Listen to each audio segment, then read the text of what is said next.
Greetings, the Chartered Vendor family. Welcome to year 2025. I hope you had a blast of 2024 year and you managed to achieve all your dreams.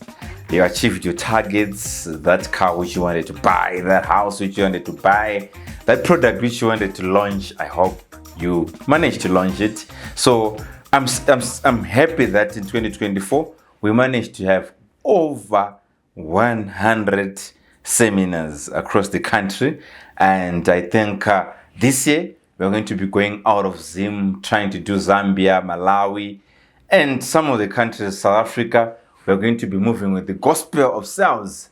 So this year is going to be a bit different. We're going to be doing things a little bit different, and we're going to be introducing something different. So the first thing which we're going to be introducing is we are going to come to you almost on weekly basis talking about sales.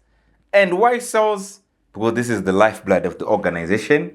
And if you don't have any sales, you don't have any organization to talk about. So if you look at it, how many are running salespeople? How many have salespeople, but the salespeople are not performing? How many people are running a sales team? How many people are even tired of firing salespeople? Plenty, isn't it? Many. And how many salespeople they are given a role as salespersons, but they also don't know what to do. So today, I'm excited. I'm just going to be bringing 9 tips or 9 things, 9 important things which you must be doing this year as you're kicking off January 2025. These are the things which you're supposed to be doing. So number 1, we're going to be planning. Why planning? Why is it important for you to plan as a salesperson? What I've noticed is most of the people, when I was interviewing salespeople last year, talking to them in seminars, because my seminars will be engaging, we'll be talking, we'll be role-playing, we'll be laughing, there are plenty of jokes. So when I was talking to them, they said I can make 5 to 10 calls. And do you know the root of the problem, why the activity is low? Because someone is getting into a game without a plan. They don't have a script. They don't know what they're going to be saying to the customer. They also don't even know how to actually get the customers themselves. Well, it's not their problem. Because if we're not going to provide this kind of content, we don't have any university or any college which is teaching practical sales in Zimbabwe. This is a world crisis. Because even in America, very few colleges are actually offering sales as a subject. So it simply means that it's a disaster. Most of the people, we think that sales is a talent. No, you're supposed to be learning sales. So planning plays an integral part of sales. You need to be all planned. If you're not planning, it means you're going to suffer. So how do you plan? Make sure that you plan a day before you get into the game. Day before, know the people you're going to be following up. Know the people you're going to be prospecting. Know the people, the proposals you're going to be sending, the meetings you're supposed to be attending. Very crucial, very pertinent, and very important. That's what you must be doing, number 1. Then number 2, know your numbers. Know your numbers. Very, very important. Why you should know your numbers? Like, if you notice, I was watching Manchester United and Liverpool this other day. I think it was last week. If you look at it, statistics are all over. They know the number of kilometers which Haaland is actually run. I think Haaland is from Man City. But I was looking at it and to check those guys. They know their numbers. Mohamed Salah, how many kilometers did he run that day? They've got their statistics. How many corner kicks? How many fouls? How many red cards? How many yellow cards? But most of the times I've asked a number of salespeople, you ask them, how many clients are in your pipeline? They don't know. How many quotations have you done this month? They don't know. How much quotations or proposals are you supposed to have done in a month for you to reach a certain target? Let's say your target is $10,000. Do you even know the number of the quotations or proposals which you're supposed to do in order for you to get the 10,000? Know your statistics, know your closing ratio, know your conversion rate. You're supposed to know that if I'm going to be sending proposals for 200,000, I'll at least get 20,000 of those deals closed. That's a good salesperson. That's someone who is going to be getting into the market and to make sales. Know your numbers, very, very crucial. Then on number 3, train every day. Why is it important for you to train every day? This one now, most of the salespeople, they don't like it. Do you know what is almost guaranteed? I've worked with a number of salespeople over the past years. And what I've told them is, sometimes when they're under my wing, they're doing things because the system or the company is actually forcing them into training. Like at our company, we train every day. Every day at 7 a.m., the training is there. A sweeper is supposed to attend that training. Someone from the canteen is supposed to attend that training. Our accountant is supposed to attend that training. Our developers, our marketers, everyone, we're saying everyone, whether you're a CEO, attend that training. And it's guaranteed that that training is happening every day at 7 o'clock in the morning up to 7:30. And why is it important for you to train every day? Because sales, unlike other subjects, unlike other professions like HR, accounting, where you know that the accounting standards are never going to change anytime soon. If they're going to be changing, it's just a small alteration. But if you're looking at sales, it's not a theoretical subject. It's a practical subject, just like boxing. It's more like a sport, just like boxing, just like rugby, just like soccer, just like basketball.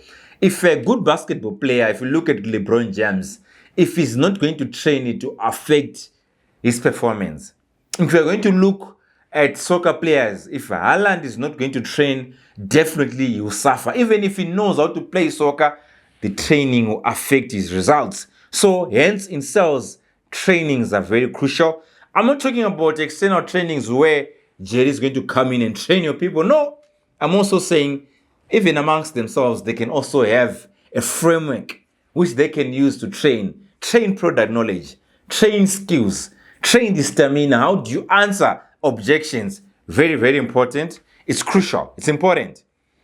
Then on number four, invest in product knowledge. Wow. Hey, and how do you sell without even knowing the product? How do you sell without knowing the services? How do you actually sell? If you know, it's a turn-off when someone is going to say, what you're now saying, Mr. Customer, I need to first consult with my supervisor. That's a turn-off to any customer. So invest in product knowledge if you're in sales. Make sure that you know that product. And the first thing which you must actually do is to sell yourself before you even sell that product. That's why you see that if salespeople who are selling Mercedes-Benz, they're supposed to drive that Mercedes-Benz. They're supposed to own it, feel it, be able to explain that product, use that product. If you're going to be selling a service, it's sales consultants, know how to sell, know the whole process, be part of the process, feel the pain, know how it is to actually sell. Then you can go out and start selling to others. That's how it's supposed to be. Know your product is very important. If you don't know the product knowledge, you're dead. You're dead. It's off. It's not going to happen. So know your product. It's going to be very important. So how are you investing? How much time are you investing in making those people in your team knowing their product? So crucial. That's point number 4. Then point number 5. Never give up. Persistence, audacity actually pays in sales.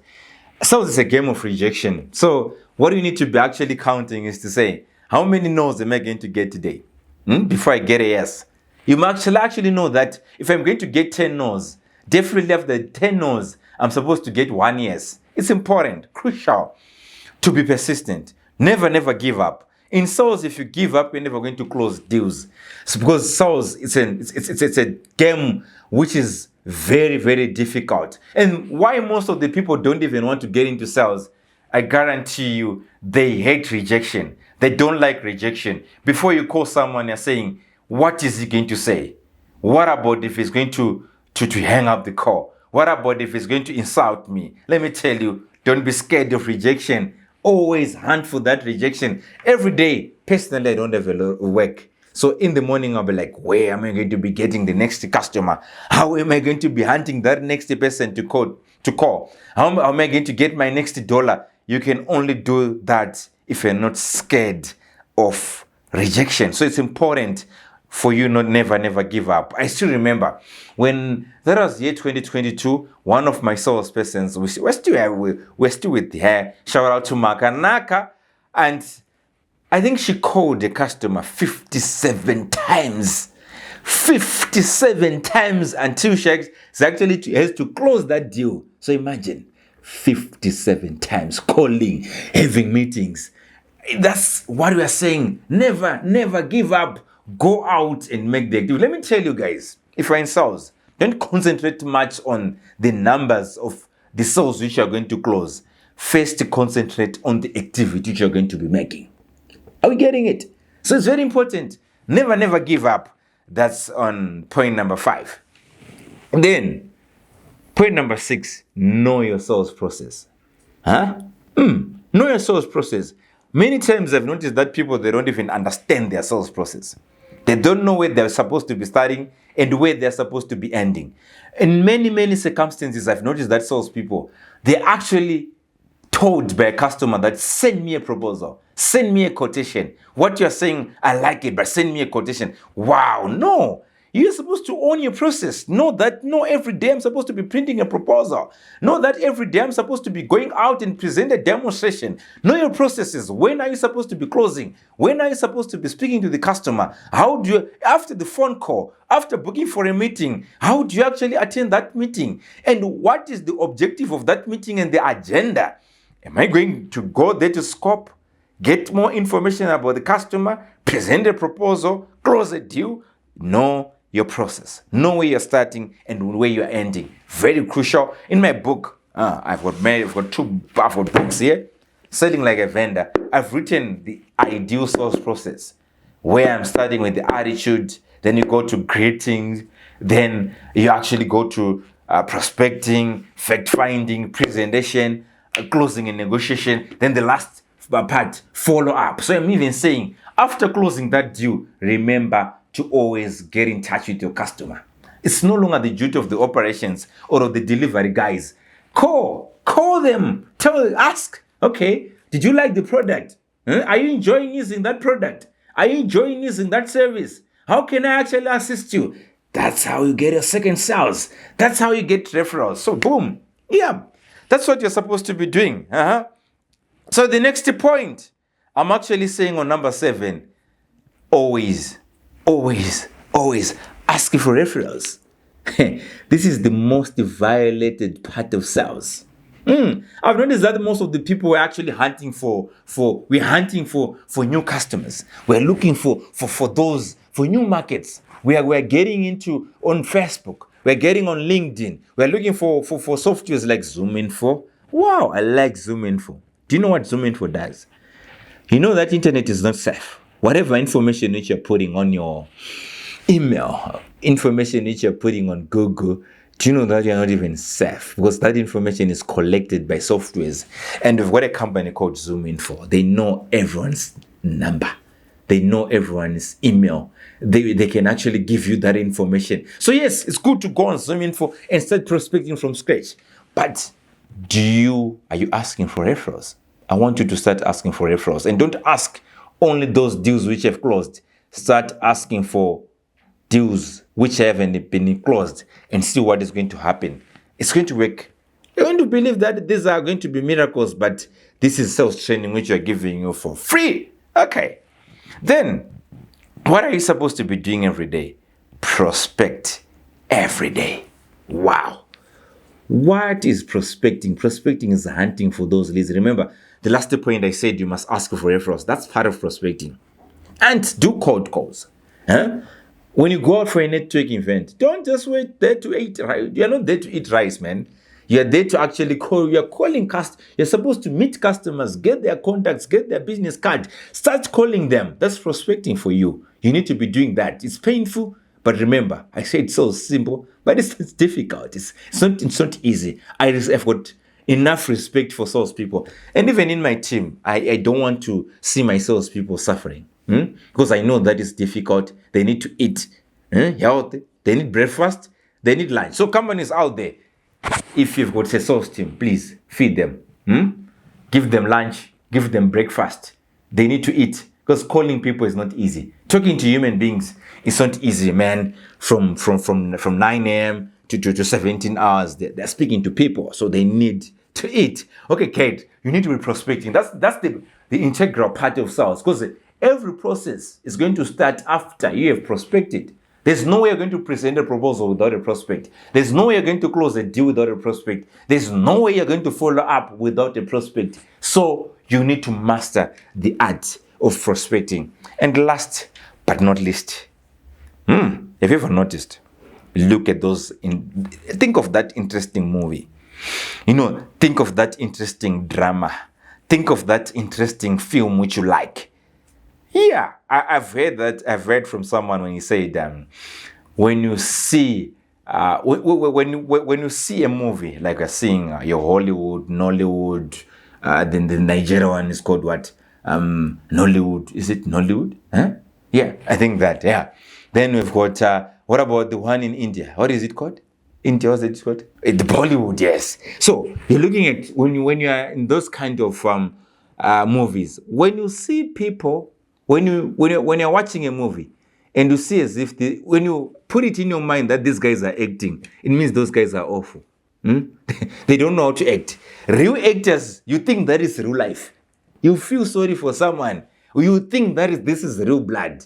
When someone is shot dead, you feel the emotions. But when they are faking, especially Bollywood, when someone is shot, they'll spend even 1 to 2 minutes before they actually fall down. Yeah, they die in slow-mo. Yeah. Then when you look at your Nollywood, I know that sort of guys who like the Bollywood and Nollywood movies. When you're looking at our friends in Nigeria, when they are acting, you know that if there's no pastor who's going to save the day, that's not that's not an African movie. And you know that if there's no traditional healer, no, that's not going to be an African movie. And if someone is not going to come from the rural areas and get into Abuja, that's not an African movie. But anyway, it's a story for another day. So what I'm simply saying is use a script. Those movies are scripted. Someone is busy writing. Then you get a script. Then after getting that script, they will consume that script until they are now acting as if they own the script. They are now putting their own words. They are now doing it flawlessly. Do you know that for that small movie, for 1.5 hours, sometimes people are going to spend even a year practicing for it to come out nicely. Okay, I was comparing Hollywood, Nollywood, and Bollywood. If you want to see the difference of these movies, just go at the end. A 1.5 hour movie in Hollywood, sometimes it does actually have many people who are going to work behind the scenes. The directors, the people who are going to be doing the props. You see a list of names. But if you're going to have your Nollywood now, you just have 2 people who have directed that movie. So anyway, that's a story of another day. We have a debate. We can have a debate on this one, but we also put in the comment section so that we can continue the discussion. Those people use scripts. They work wonders. Even if you're experienced, even personally as an experienced salesperson, there are things which you can miss in a sale. So please, I make mistakes every day. I write mistakes. I write where actually where I'm going wrong. So remember, I talked about 9 things which are going to be crucial as you're getting into sales in 2025. Number 1, we talked about planning. Number 2, know your numbers. Or number 2. Then number 3, I said train every day. Then number 4, I actually said invest in product knowledge. Then number 5, I said never give up. Number 6, I actually said know your sales process, know where you're starting and where you're ending. And I always also said in number 7, always ask for referrals. Then number 8, I said prospect daily. Then on number 9, use your scripts. So guys, today, this is what I've dished out. So go out, make money, and sales is interesting. And sales is not for people who are only carrying sales titles. So, do you know that most of the people don't want to have sales titles? That's why you notice that in industries like real estate, they call them real estate agents. They feel like being called a salesperson is embarrassing. Do you know that that's the second word which is shunned by people? Second from prostitution. Okay, we'll get into the prostitution later. That's why I've got a book which is called Sales Equals to Mjolo. Yes, I'm comparing sales to love relationships. This is sales equals to love relationships. We're going to have a version for the international guys. I know they were crying to say what's Mjolo. We're going to put it in the English version. So this is what is coming. So remember, lastly, guys, buy these books. They're going to help your sales people. These are the sales manuals. This is what I use to make sales. Go out and make sales, guys. We need you to be making sales. And also remember, I urge you to train your people. You'll never regret it before a competitor does. Because if a competitor does, they are going to wipe you. Are we getting it? So thank you, guys. Until next time, remember, guys, to destroy that subscription button. Remember to support us. Share this video. It's going to help another person. We want to have a sales culture in Africa. We want to know and to value sales people. Until next time, it's bye-bye for now. It's Jerry, the Chartered Vendor, out.